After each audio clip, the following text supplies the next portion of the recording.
Okay, so in this video we're going to look at some physics challenge style questions, but they all come from topics in the general physics part of the iGCSE.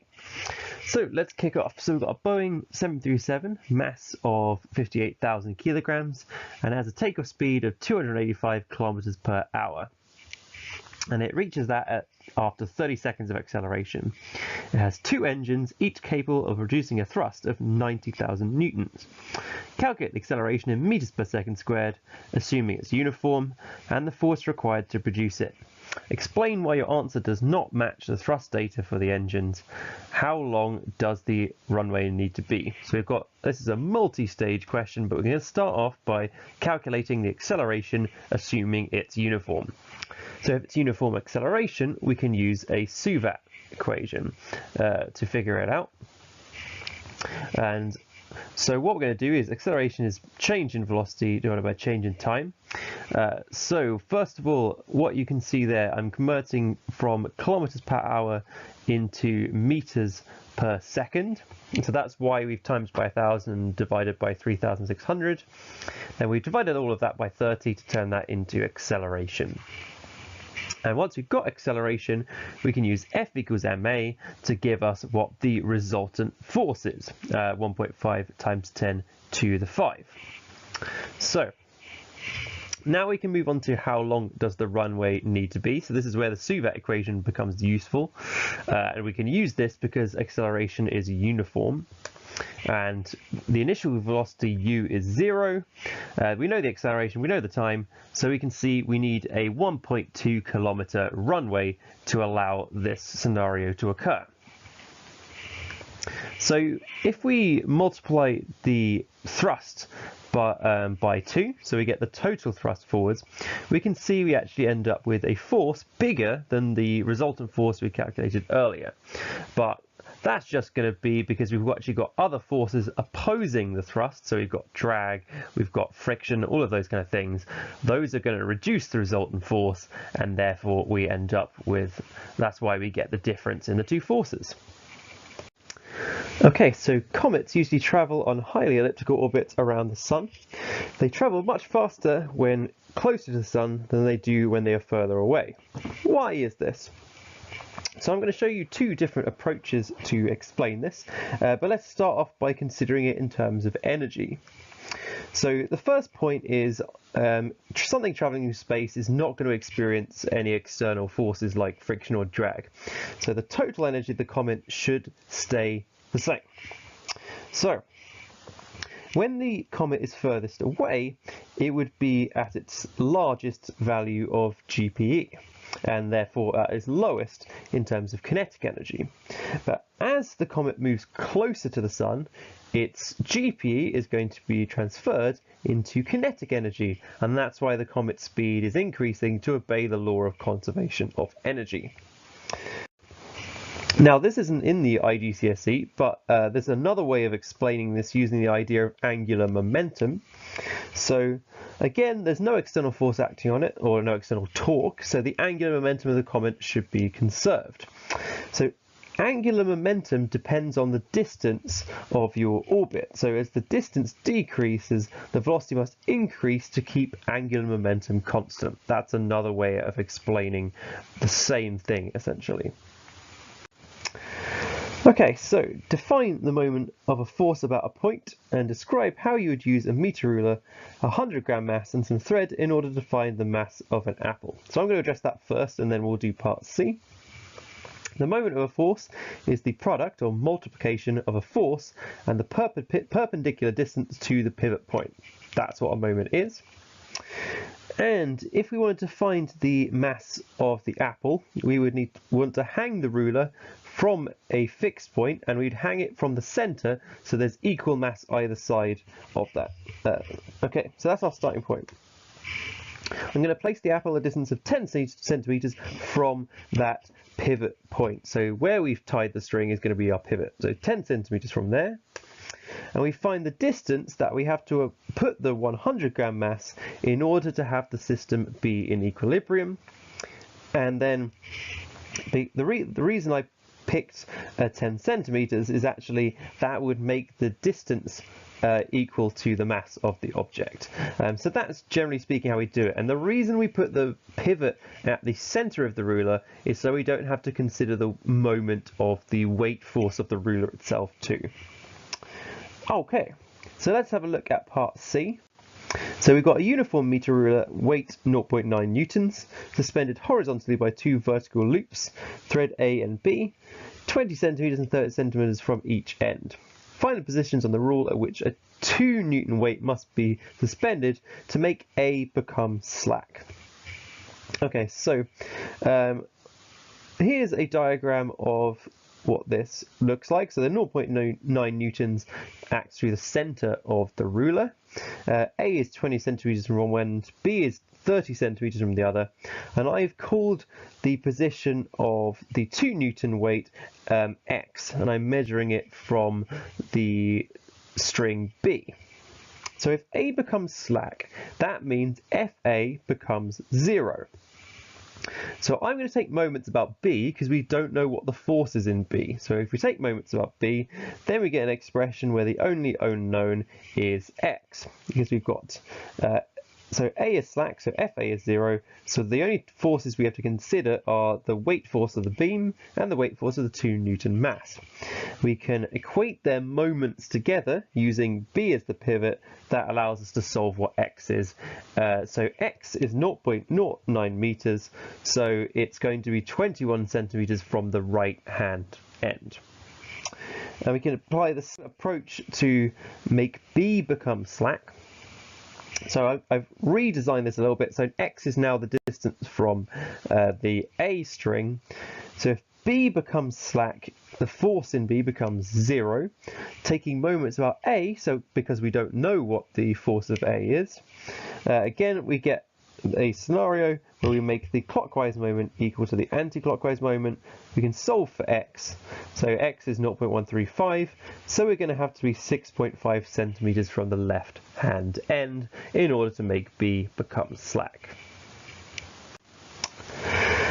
The graph below shows the force on a truck as its engine accelerates from rest. It reaches full speed after traveling 1,500 meters. The truck's mass is 30,000 kilograms. In this question, friction may be neglected. So what is the acceleration of the truck? Well, we're going to use F equals ma because we know the force is constant the whole time at 9,000.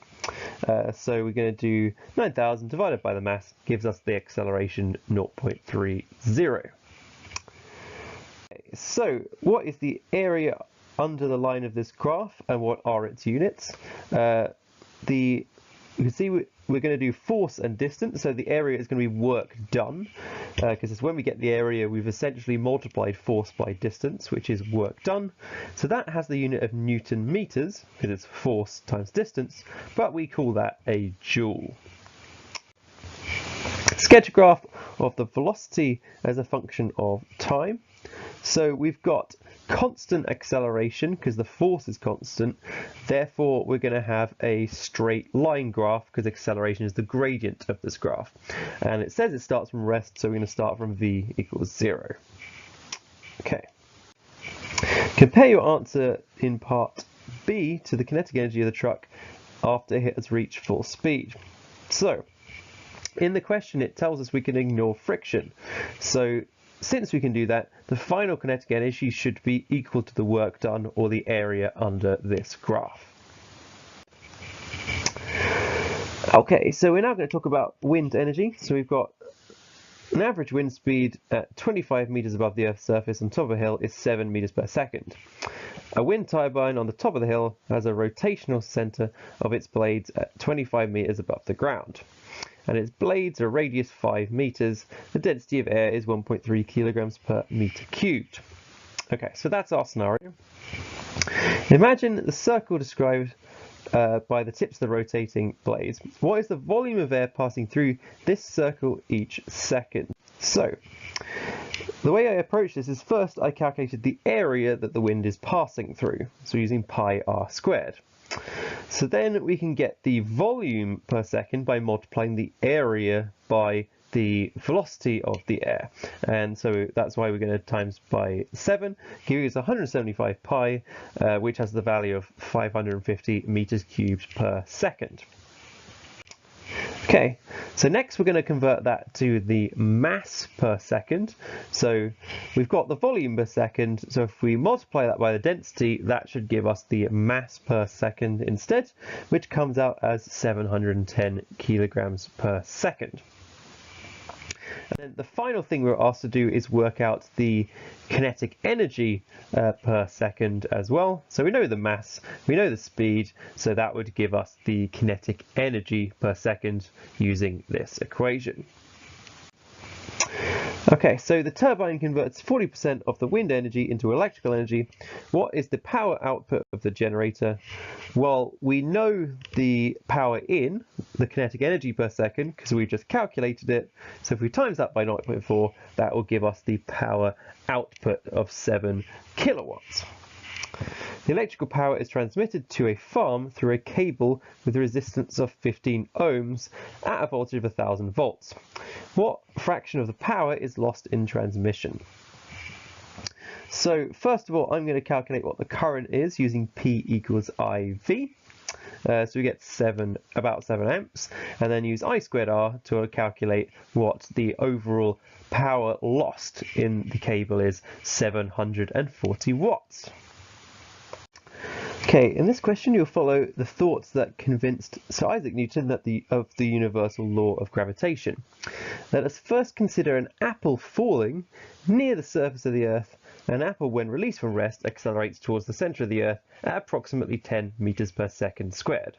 Show that the apple will fall 5 meters in 1 second.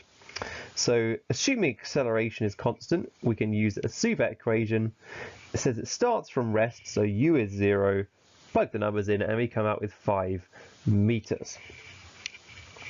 So the Greeks showed that the moon is roughly 60 times further from the center of the Earth than an apple at the Earth's surface.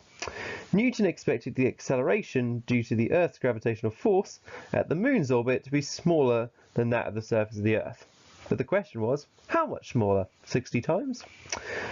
So Newton had remarkable intuition and expected acceleration due to gravity to not be 60 times smaller, but 3,600 times smaller, so to follow an inverse square kind of relationship. Show that the moon must fall approximately 1.4 millimeters towards the center of the Earth if it initially has 0 velocity in this direction. So we're basically doing exactly the same question, but changing the acceleration to 10 divided by 3,600. And that gives us our value there of about 1.4 millimeters. Okay, so the moon takes approximately 28 days to orbit the Earth at a radius of 384,000 kilometers. Show that the speed of the moon in its orbit is approximately 1 kilometer per second. Okay, so first of all, I'm going to convert 28 days into seconds, and then the distance it travels is going to be the circumference, so 2 pi times by r, and that gives us our speed in kilometers per second there. Okay, so what is the distance AB if the moon reaches point B 1 second after being at A? So if we assume the speed to be constant, we can just do distance is speed times time. So after 1 second, it's going to have travelled a distance of 1 kilometre. That makes sense. Apply Pythagoras' theorem to show that using distances measured in kilometers, we get this relationship here. So you'll notice that we formed a right-angled triangle. So OA is the radius, the 384,000 kilometers. AB is 1 kilometer there. So essentially what you can do is get an expression for the hypotenuse. Okay, so what we're going to do is Pythagoras' theorem, so r plus x, so O to C is the radius and C to B is what we've called x.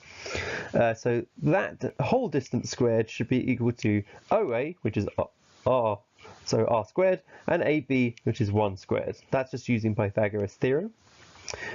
Multiplied out the brackets, we can collect the terms and we can cancel the r squareds, and we can see we do indeed end up with the expression that we've got there.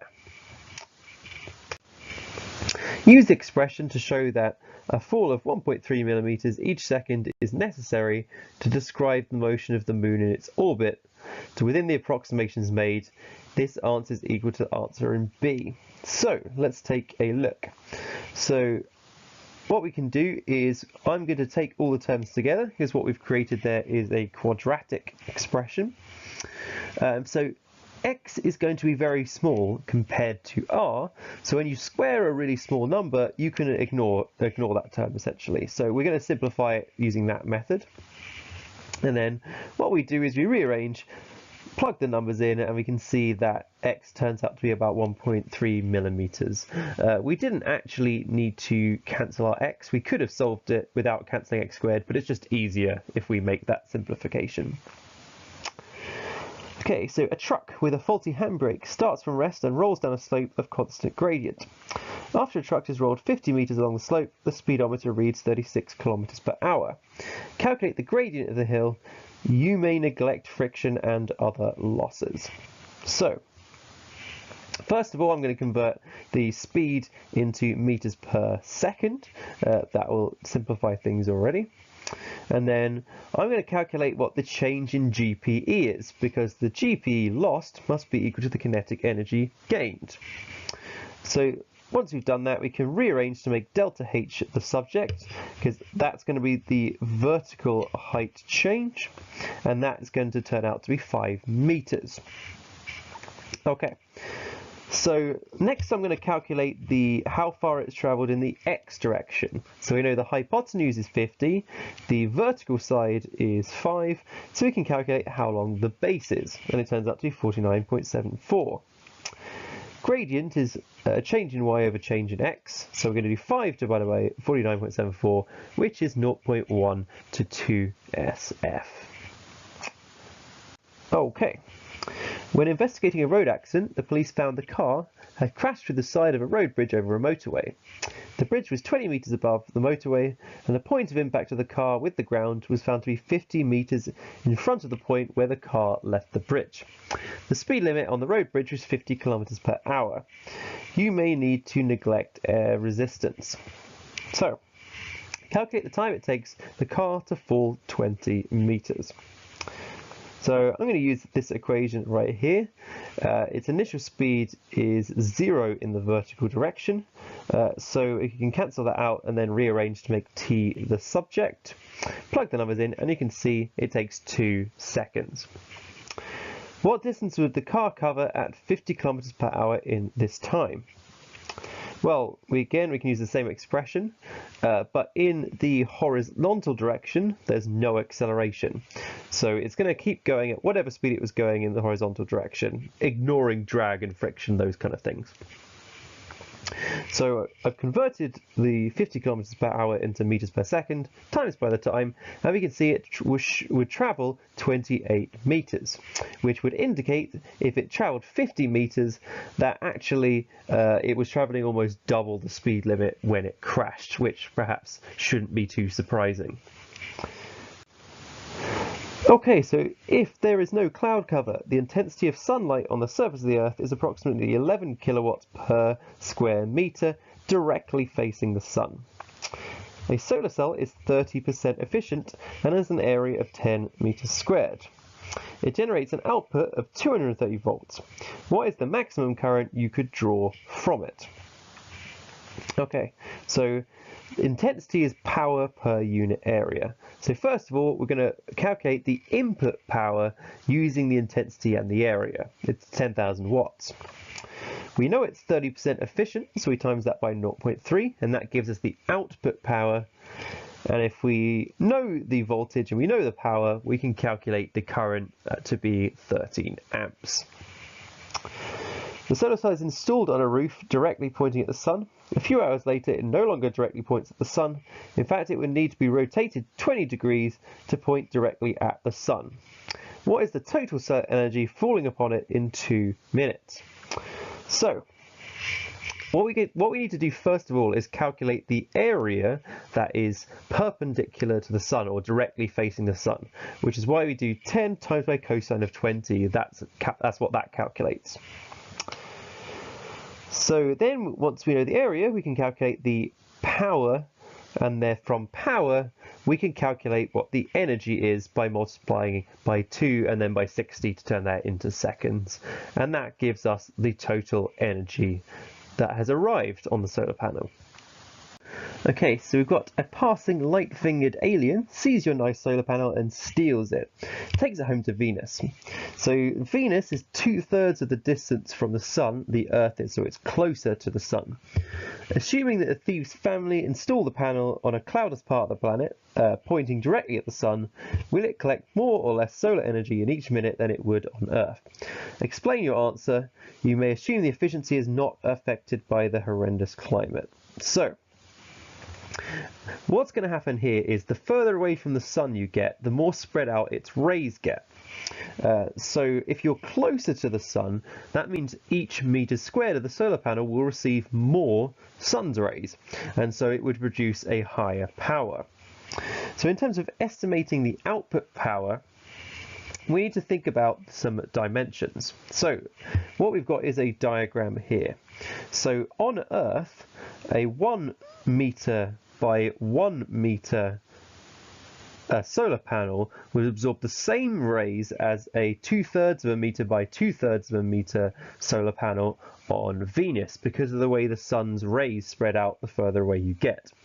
So if we have a 1 meter square on Venus, what we do is we multiply the power by 3/2 and then by 3/2 again to work out how much power would be received by 1 meter squared on Venus, and that's how we get this answer, 6.8 kilowatts. So we're actually getting more than twice as much power there.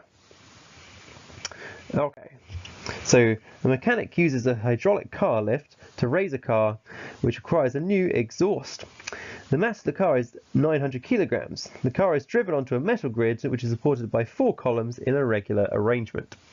Hydraulic fluid enters cavities in the columns, and the car is lifted 2 meters. Calculate the force exerted by each of the 4 columns on the supporting grid, stating any assumptions. Okay, so what we're going to do is apply conservation of energy. So we're going to need to increase the GPE by 18,000 joules. So the distance it has to move it is 2, and there are 4 sets of forces, so we get the work done is going to be 8F. So therefore we can find the force would be 2.3 kilonewtons, but we are assuming no losses to friction or anything along those lines. That's the assumption we're making. So each of the supporting columns is cylindrical, with a cylindrical cavity inside. The cavity has a cross-section area of 20 centimeters squared. Calculate the minimum pressure of hydraulic fluid required to lift the car. So we first of all need to convert the 20 centimeters squared into meters squared, and then we can apply pressure is force divided by area to calculate what the pressure would have to be. Okay, so the hydraulic fluid for all of the columns is compressed in another cylinder by a pump. This master cylinder has a cross-section area of 1 centimeter squared. Calculate the force exerted on the cylinder by the pump in order to lift the car. So when you have connected fluids, they have to be at the same pressure. So we know the pressure inside the actual the lifting device must be equal to the pressure inside the pump cylinder. So what that means is, well, we know what the pressure is in the system, so we know what the force divided by the area must be in the actual pump cylinder. We know what the area is for the pump cylinder, and I've converted it into meters squared, so that allows us to figure out what force is required.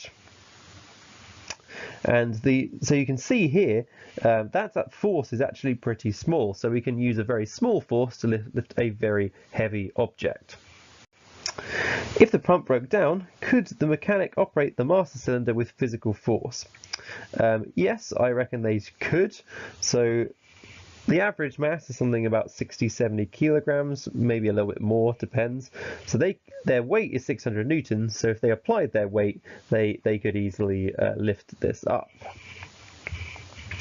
Assuming the fluid to be incompressible, calculate the volume of fluid which would be needed to be pumped into the master cylinder to make the car rise by 2 meters.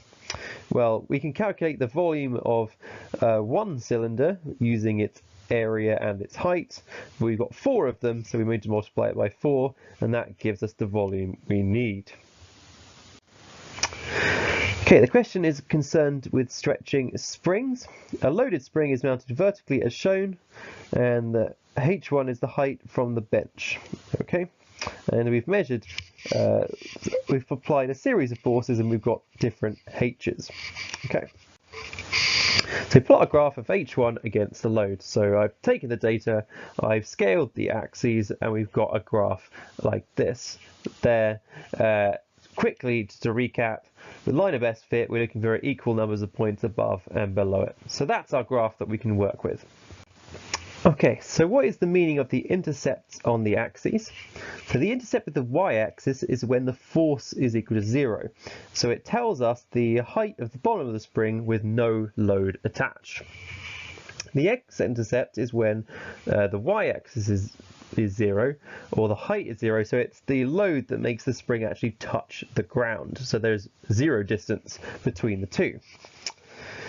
Use your graph to calculate the change in load, which gives a change in height of 1 millimeter. Show your working. So from the graph, the first thing I'll do is calculate the gradient of the graph, which turns out to be minus 5.43 millimeters per newton. And then what we can do is we want to figure out the change that gives a change of H1 of 1 millimeter. So we can use the gradient in order to calculate that as 0.18 newtons, because you remember the gradient is change in y over change in x. In figure 2, a similar experiment is performed with springs identical to the springs in figure 1, but we've got the 2 springs sharing the load.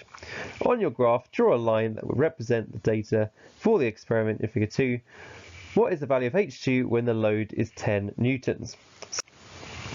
Okay, so because they're sharing the load, each spring only gets half of the force, so we'd expect half of the gradient on this graph. So this red line shows what it would look like now.